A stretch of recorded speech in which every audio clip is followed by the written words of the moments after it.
అందరికీ నా హృదయపూర్వక నమస్కారాలు. కూటమి ప్రభుత్వం అధికారంలోకి వచ్చి దాదాపు 60 రోజులు కావస్తుంది. నేను పంచాయతీరాజ్ శాఖ, అటవీ శాఖ బాధ్యతలు స్వీకరించిన తర్వాత పంచాయతీ శాఖకు సంబంధించి చాలా రివ్యూలు చేశాం.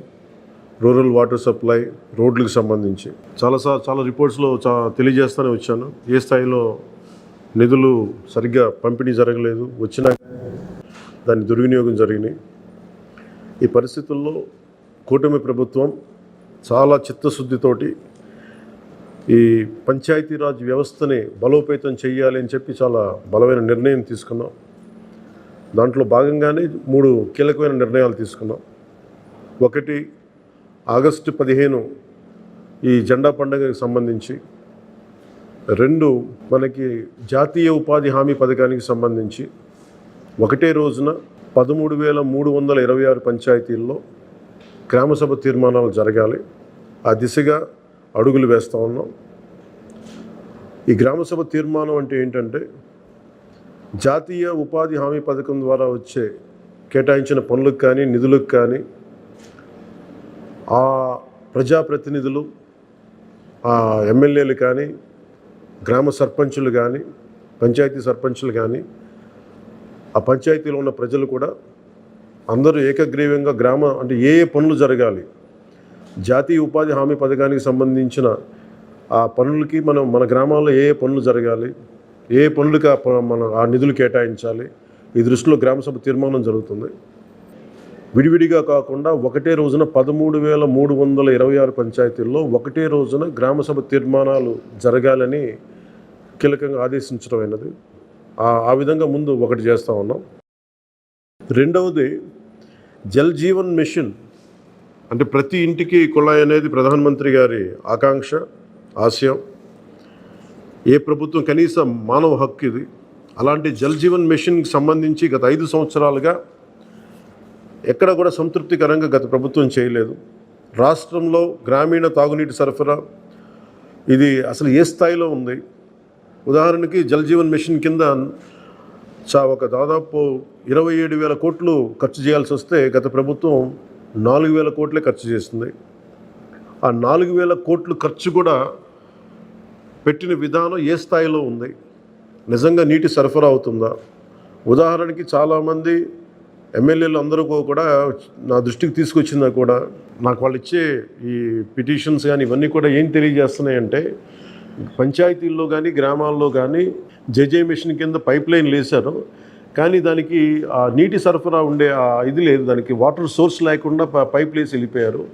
అంటే దీని వెనక ఏమనిపించిందో, నిజంగా ఏదైనా వీళ్ళు డబ్బులు చేసుకోవడానికి పైప్ లైన్లు వేసి వదిలేశారన్నది ఆలోచన వచ్చి దాని మీద ఏం ఆదేశించాం పంచాయతీరాజ్ శాఖ ఉన్నతాధికారులందరినీ ఏంటంటే, అసలు రాష్ట్రంలో గ్రామీణ తాగునీటి సరఫరా పరిస్థితి ఎలా ఉంది, ఎన్ని గ్రామాలకి పైప్ లైన్స్ బాగున్నాయి, నీటి సరఫరా స్థాయి ఎలా ఉంది, రోజుకి ఎన్ని లీటర్లు నీళ్ళు వస్తున్నాయి, అలాగే ప్రస్తుత పరిస్థితి తెలుసుకోవడానికి దాదాపు ఒక 12 అంశాల మీద మేము సర్వే చేయమని ఆదేశించాం.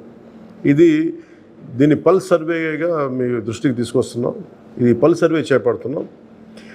దీంట్లో వచ్చిన డేటా ఆధారంగా జల్ జీవన్ మిషన్ని కూటమి ప్రభుత్వ ఆధ్వర్యంలో అత్యంత పకడ్బందీగా ప్రణాళిక రచన చేయడానికి ఈ సర్వే నిర్వహిస్తున్నాం. ఒకసారి ఈ డేటా పాయింట్స్ అన్నీ రాగానే ఏ పంచాయతీల్లో నీళ్ళు వస్తున్నాయి, ఏ పంచాయతీల్లో పైప్ లైన్లు డ్యామేజ్ అయినాయి, అసలు గత ప్రభుత్వం చేసిన 4,000 కోట్ల రూపాయల ఖర్చు నిజంగా ఆ ఉద్దేశింపు పనులకి జరిగిందా లేదా, వీటన్నిటిని కూడా ఈ పల్స్ సర్వేలు మనకి తెలిసి వస్తాయి. దీని సమూలంగా ప్రజలందరికీ సమీప భవిష్యత్తులో తెలియజేస్తాను. అలాగే గ్రామ పంచాయతీలు, పంచాయతీరాజ్ వ్యవస్థ బలోపేతం కావాలంటే సర్పంచ్ వ్యవస్థ చాలా కీలకమైంది. గత ప్రభుత్వం పంచాయతీ ఎన్నికలు సరిగ్గా నిర్వహించలేకపోవడం వల్ల మనకి నిధులు రాలేకపోయినాయి. చాలాసార్లు మేము అధికారంలోకి రాకముందు పంచాయతీ మనకి సర్పంచ్లందరూ మా దృష్టికి తీసుకొచ్చింది ఏంటంటే, కనీసం మాకు బ్లీచింగ్ పౌడర్ కూడా మాకు కొనుక్కునే డబ్బులు లేవు మా దగ్గర. వాళ్ళ అకౌంట్లో పడ్డా కానీ డబ్బులు ఈ ప్రభుత్వం ఈ డిస్కౌంట్స్ అని చెప్పి డబ్బులు తీసేసుకున్నారు. సో పంచాయతీల నిర్వహణకి ఎన్నికలు జరిగినాయి, కానీ పంచాయతీల నిర్వహణకి సంబంధించి ఏ విధంగా వారికి సరైన ఆర్థిక పరిపుష్టి జరగలేదు నిధులు పడ్డాక. నిధుల దుర్వినియోగం జరిగింది, అది మీ అందరికీ తెలిసిందే. దానికి మరింత వివరంగా ఎప్పటికప్పుడు తెలియజేస్తాం. సో ముఖ్యంగా పంచాయతీరాజ్ వ్యవస్థని, సర్పంచ్ వ్యవస్థని బలోపేతం చేయాలన్నదే మా కూటమి ప్రభుత్వం తాలూకు ఆశయం, ఆకాంక్ష. దాంట్లో భాగంగా ఇప్పుడు దాకా గత 30 సంవత్సరాలుగా, గత 1990 నుంచి ఇప్పటిదాకా ఎప్పుడు మన 15 ఆగస్టు పండగ జరపడానికి ఇప్పటిదాకా నిధులు ఇప్పుడు సమకూర్చలేదు. చాలా నామకే వాస్తే నామమాత్రంగా ప్రతి పంచాయతీకి, చిన్న పెద్ద పంచాయతీలకి 100 రూపాయలు, చిన్న పంచాయతీలకి, పెద్ద పంచాయతీలకి 250 రూపాయలు చొప్పున ఇచ్చేవారు. ఒకవైపు ఏమో గాంధీ గారి కలల కన్నా పల్లెలే పట్టుకొమ్మలు అంటూ ఉంటాం, గ్రామీణ స్వరాజ్యం అని మాట్లాడతాం. కానీ ఎన్నికల్లో నిలబడ్డ పంచాయతీ సర్పంచ్కి మటుకు జెండా పండుగ నిర్వహించాలంటే వాళ్ళకి ఇచ్చే డబ్బులు 100 రూపాయలు, 250 రూపాయలు. ఈ రివ్యూ మీటింగ్స్లో మాకు తేలింది ఏంటంటే 100 రూపాయలకి, 250 రూపాయలకి 13,326 పంచాయతీల్లో ఏం చేయగలరు? మేము ఒకటే ఆదేశించాను, రాగానే చాలా ఘనంగా జరుపుకోవాలి. గాంధీ గారి ఈ గ్రామ స్వరాజ్యాన్ని నిజంగా మనం ముందుకు తీసుకెళ్లాలంటే ఆ స్టేట్మెంట్ చాలా బలంగా ఇవ్వాలి. 1994లో ఇచ్చిన జీవో 100 రూపాయలు, 250 రూపాయలు, ఒకటి స్వాతంత్ర దినోత్సవానికి, 2 గణతంత్ర దినోత్సవానికి, వాటిని పెంపొందించేలాగా, వాటిని పెంచేలాగా ఒక కీలకమైన నిర్ణయం తీసుకుంది ఈ కూటమి ప్రభుత్వం. ప్రతి ఒక్క పంచాయతీలో సర్పంచులు తలెత్తుకొని సగౌరవంగా జెండా వందనం చేసేలాగా రాష్ట్రంలోని ఎన్డీఏ ప్రభుత్వం నిర్ణయం తీసుకుంది. ఆగస్టు 15న స్వాతంత్ర దినోత్సవ వేడుకల నిర్వహణకు నిధులు కొరత లేకుండా చేశాం. చిన్న పంచాయతీలకి 10,000 రూపాయలు, మేజర్ పంచాయతీలకి 25,000 రూపాయల చొప్పున నిధులు సమకూరుస్తున్నాం. దానికోసమని జీవోను కూడా రిలీజ్ చేశాం. దీనిని పంచాయతీ సర్పంచులు దీన్ని పూర్తిగా సద్వినియోగం చేసుకోమని నేను విన్నవించుకుంటా ఉన్నాను. ఇప్పటి వరకు పంచాయతీలకి ఇంత పెద్ద స్థాయిలో ఆగస్టు 15, జనవరి 26 వేడుకలకు నిధులు ఇచ్చింది లేదు. 34 సంవత్సరాలుగా 1990 నుంచి ఈ మొత్తం ఇప్పటిదాకా పెంచలేదు.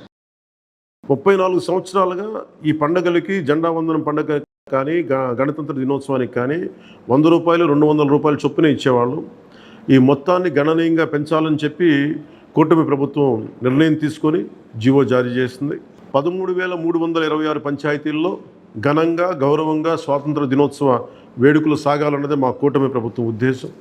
ఇప్పటి వరకు సర్పంచులు అతి స్వల్ప మొత్తాలతో వేడుకలను ఘనంగా చేయలేకపోయేవాళ్ళు. ఈ విషయం నా దృష్టికి వచ్చింది రివ్యూస్లో. దీనిపైన ఉన్నతాధికారులతో మాట్లాడి ఏ దశలోనూ ప్రజలు ఎన్నుకున్న సర్పంచుల ఆత్మగౌరవం తగ్గకుండా దేశంలో పవిత్రమైన 15 ఆగస్టు గణతంత్ర వేడుకలు గర్వంగా చేసుకునేలాగా, సగర్వంగా చేసుకునేలా చర్యలు తీసుకొని చాలా స్పష్టంగా ఆదేశాలు ఇచ్చాను. ఆ దిశగానే నిర్ణయం చేశాం. 5,000 లోపు ఉన్న జనాభా ఉన్న గ్రామాలకి 10,000 రూపాయలు, 5,000 పైబడ్డ జనాభా ఉన్న గ్రామాలకి 25,000 రూపాయల చొప్పున నిధులు అందిస్తాం. గాంధీ మహాత్ములు కలలుగన్న గ్రామ స్వరాజ్యం సిద్ధించాలన్నదే మా కూటమి ప్రభుత్వం తాలూకు తపన, ఆకాంక్ష. అందులో భాగంగానే పంచాయతీలకి తీర్చిదిద్దే ప్రక్రియకు శ్రీకారం చుట్టాం ఈ ఆగస్టు 15 నుంచి. పారిశుద్ధ నిర్వహణ, రక్షిత తాగునీటి సరఫరా, మౌలిక వసతులతో కల్పనతో గ్రామాల సర్వతోముఖాభివృద్ధి దిశగా అడుగులు వేస్తున్నాం. గౌరవ సర్పంచులందరికీ నా విజ్ఞాపన, ప్రభుత్వం నుంచి విన్నపం, ఆగస్టు 15 నాటి వేడుకల్లో అందరి భాగస్వామ్యం ఉండాలి. పంచాయతీ పరిధిలోని పాఠశాలల్లో వ్యాసరచన, క్విజ్, డిబేట్ పోటీలు, క్రీడా పోటీలు నిర్వహించాలని కోరుకుంటా ఉన్నాం. ఉపాధ్యాయులు భాగస్వామ్యంతో వీటిని నిర్వహించాలని కూడా ఆదేశాలు ఇచ్చాం. గ్రామంలో స్వాతంత్ర సమరయోధులు, రక్షణ రంగంలో పనిచేసిన వారు, ముఖ్యంగా పారిశుద్ధ్య కార్మికులకు సత్కారాలు చేయాలి. గౌరవ ప్రధానమంత్రి గారు ఇప్పుడు కూడా పారిశుద్ధ్య కార్మికులకి ఏ స్థాయిలో గౌరవించారో అందరికీ తెలిసిందే. రాష్ట్ర ఎన్డీఏ ప్రభుత్వం కూడా ఆ దిశలోనే గౌరవ ముఖ్యమంత్రి శ్రీ నారా చంద్రబాబు గారి ఆధ్వర్యంలో పారిశుద్ధ్య కార్మికులకు అదే గౌరవం ఇవ్వడం జరుగుతుంది. సో ఈ విధంగా మేమందరం బలంగా, చాలా కీలకంగా పనిచేస్తూ ముందుకెళ్తున్నాం. దీని అందరికీ ప్రజలందరూ ఆశీస్సులు కావాలి. సర్పంచ్ వ్యవస్థని, పంచాయతీరాజ్ వ్యవస్థని బలోపేతం చేసే విధంగా ఈ ప్రభుత్వం ఉంటుందని మీ అందరికీ తెలియజేసుకుంటూ, ఒకే ఒక విన్నపం, ఇది పర్యావరణానికి పరిమితులకు లోబడి పర్యావరణం పరిరక్షించేలా ఈ పండుగ ఉండాలి. ప్లాస్టిక్ వాడటం కంటే కూడా జెండాలకి ఆల్టర్నేట్గా మన ముఖ్యంగా మన చేనేత జెండాలు ఏదైనా వాడండి. అలాగే ఇప్పుడు నేను పెట్టుకుంది కూడా పర్యావరణానికి హాని కలిగించింది ఇది. దీంట్లో సీడ్ ఉంటుంది, దీంట్లో ప్లాంట్ అని చెప్పి ఒక సంస్థ ఏదో ఉంది, వాళ్ళు ఇచ్చింది. మేము ఈ స్థాయిలో మీకు దొరికినంత దాంట్లో పర్యావరణాన్ని పరిరక్షించేలాగా ప్లాస్టిక్ మన జెండా పండుగ అని చెప్పి ప్లాస్టిక్ అంతా రోడ్ల మీద పడేస్తాం. అలా కాకుండా చాలా బాధ్యత తొందరగా జరుపుకోవాలి అని తెలియజేసుకుంటూ సెలవు తీసుకున్నాను. జై హింద్.